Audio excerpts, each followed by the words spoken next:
Hello, everybody. We continue to discuss information and knowledge in our Facebook CBT group. So today's talk is a continuation of that discussion. The topic of the talk, as you can see, is from ostensible knowledge to authentic knowledge. So in this talk, in this presentation, I'm going to talk about a few elements of knowledge that are important to understand if we want to move from ostensible knowledge to authentic knowledge. Now, quickly to recap some of the discussion from the previous talks, we discussed that information knowledge is a continuum. So essentially, knowledge is also a very, very well refined form of information. But most of the information that we are exposed to on daily basis is not credible or authentic information to qualify as knowledge. In fact, a lot of it is misinformation, disinformation, partial information, information used to highlight certain things, information used for political or religious purposes. So it's basically a skewed information. Now we have to learn to really filter that information out or to stay away from that information if we want to develop a strong, good, authentic knowledge base. Now, we talked about this in the last few weeks, and in the last presentation I explained it in a bit of detail. So today we are going to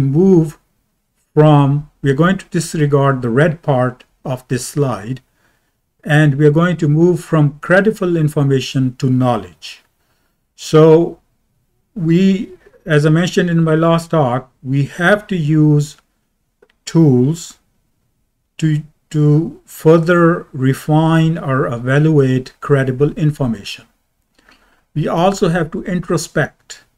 We have to understand our own belief system, our own cognition, our own emotions, our own biases, our own vulnerabilities, so that we can try to filter that out. And humanly, that is not possible. That is why most of the academic high-level work, for example, guidelines or committee work or diagnostic criteria or such big academic papers, they involve multiple experts on the committee, so they can hash out their own perspectives to come up with something that is truly knowledge. Now, we also want to make sure that we don't get misknowledged in the process. And again, misknowledge is likely to happen if the information that we use as our base to assess it further, if that information is unreliable or misinformation or partial information or disinformation, then even if we use the correct tools or correct methods, the end result will be poor. So it's the same way as I explained with the example of a recipe, that if we use bad ingredients, even if we follow the instructions otherwise well, the end product will not be good. Similarly, if we use reliable information, so our ingredients are good, but we don't use the proper recipe, we don't use the tools properly, or we don't know how to use the tools, again, the end product will not be good. And obviously, if we use unreliable information and we don't use good tools, the end result will be very bad. Now, this is basically a slide I prepared from the reference that is cited below. This highlights the three essential elements of an oversimplified or simplified definition of knowledge. Platonic definition, this is built on the Platonic definition of knowledge, which basically says that it's a true justified belief. So it's a belief that is true, and the truth comes from the justification, whether it is through philosophic reasoning or through some other scientific evidence. Now, this definition is enough for an average academician to develop on his academics. This definition is certainly not enough if someone is dealing with philosophy, or if someone is a philosopher, because then it becomes more complicated. So I'm going to just stick with this basic definition. Now, as you can see, there is an overlap between belief, truth, and justification. So there will be situations where you see a combination of belief that you believe is true, but you don't have evidence to justify it. And all of us have a lot of beliefs that we believe are true, and we either don't look for the justification, or we don't see a need to look for the justification. Many of those beliefs are religious or faith-based beliefs. So if I believe angels exist, it's a belief that I believe is true, but I don't have to justify it. I don't have to prove it with some scientific or reasoning, or I don't see a need for it. It's my faith-based belief that I believe is true. So if we have those beliefs, we need to be sure that we keep them aside. We don't mix them when we are talking about knowledge, because if we try to say that is knowledge, then we have to come up with evidence, or we have to justify that belief. I prefer to keep those are basically dogma that I keep aside. They are not limited to religious or faith-based belief only. So they are very prevalent that people believe something to be true. They don't have an evidence for its truth, but they still believe it to be true. And we discussed a few examples in the Facebook group. So just to repeat those examples, if someone believes that chloroquine is effective to treat COVID, or if senna makhi leaves are effective to treat COVID, and there's no evidence for it, then it's just that person's belief that he believes is true. That is not knowledge. And there's no reason to argue with that person unless it's a scientific debate.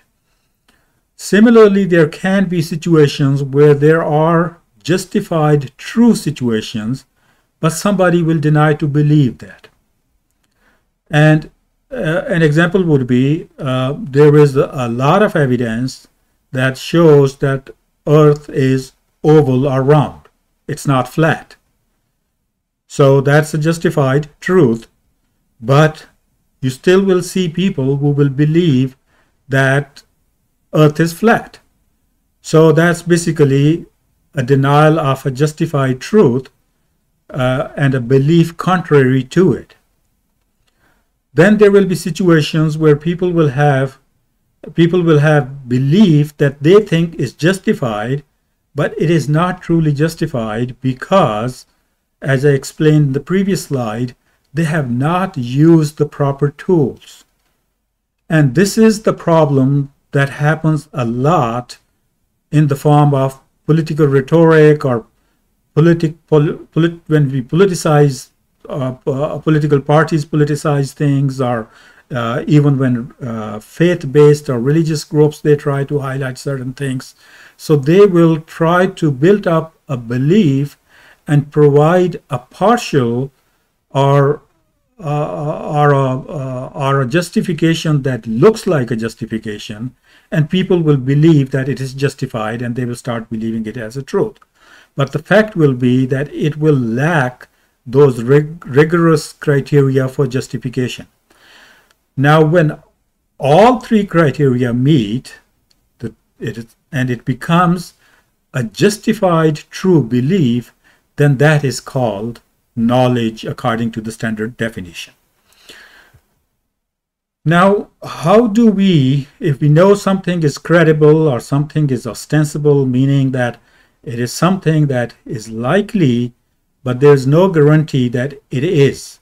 So something that seems true, but there is no guarantee that it is true. So how do we move from there to authentic knowledge? What authentic knowledge means, something that qualifies all three requirements of knowledge. So we even on day-to-day basis, and as academicians, when we do professional practices, when we read articles, when we write articles, when we review articles, when we teach our students, we routinely come across information that is ostensible, and now it becomes the responsibility of the academicians to evaluate it to see whether that ostensible knowledge is authentic or not. And in the group, Facebook group, I gave an example of, if you see smoke coming out some far away in the jungle, would you believe there is a fire? So it is likely it is a fire, but it is not guaranteed that the smoke is necessarily from the fire. So you have to develop a method or some tools to evaluate that assumption or that theory or that ostensible knowledge. And this whole process of how we develop it and how we establish the authenticity of that knowledge has to take two important variables into consideration. The first one is how much of what you are trying to assess is your internal matter and that you are already committed to it. So if someone is already committed to it, that person is very biased in one direction. So if someone says, yes, there is smoke coming, I'm convinced it is a fire. So there's nothing wrong with that belief, as long as that person knows that that is my belief. So similarly, as I gave the example of dogma, so if I believe that angels do exist, then it is my internal committal to it, and I need to know that it is something that I'm internally committed to it, and I don't have to worry about whether it's ostensible knowledge or authentic knowledge. But on the contrary, if I'm an academician and the question posed to me is, there is a fire far away there is a smoke far away in the jungle that you can see from 2 miles away, is there fire there? So I need to then evaluate it. Or if someone says Sanamaki leaves or chloroquine may be effective in treating COVID patients, then I need to figure out how will I evaluate it to make that ostensible knowledge or likely knowledge turn into authentic knowledge. And for that purpose, I have to keep it external and detached. I don't have to let my emotions and let my cognition and let my biases interfere with the process of that evaluation. And that will help me understand whether that ostensible knowledge qualifies as authentic knowledge or not. Now, this is very easy to say, but it is very, very complex to study in real life. And there is a full branch of knowledge, epistemology, that deals with it. And from now that we have come to this point, in the next couple of weeks, during the next couple of weeks, we are going to talk about epistemology, and then I'm going to come and summarize whatever we have discussed in another brief talk. Thank you very much. Bye.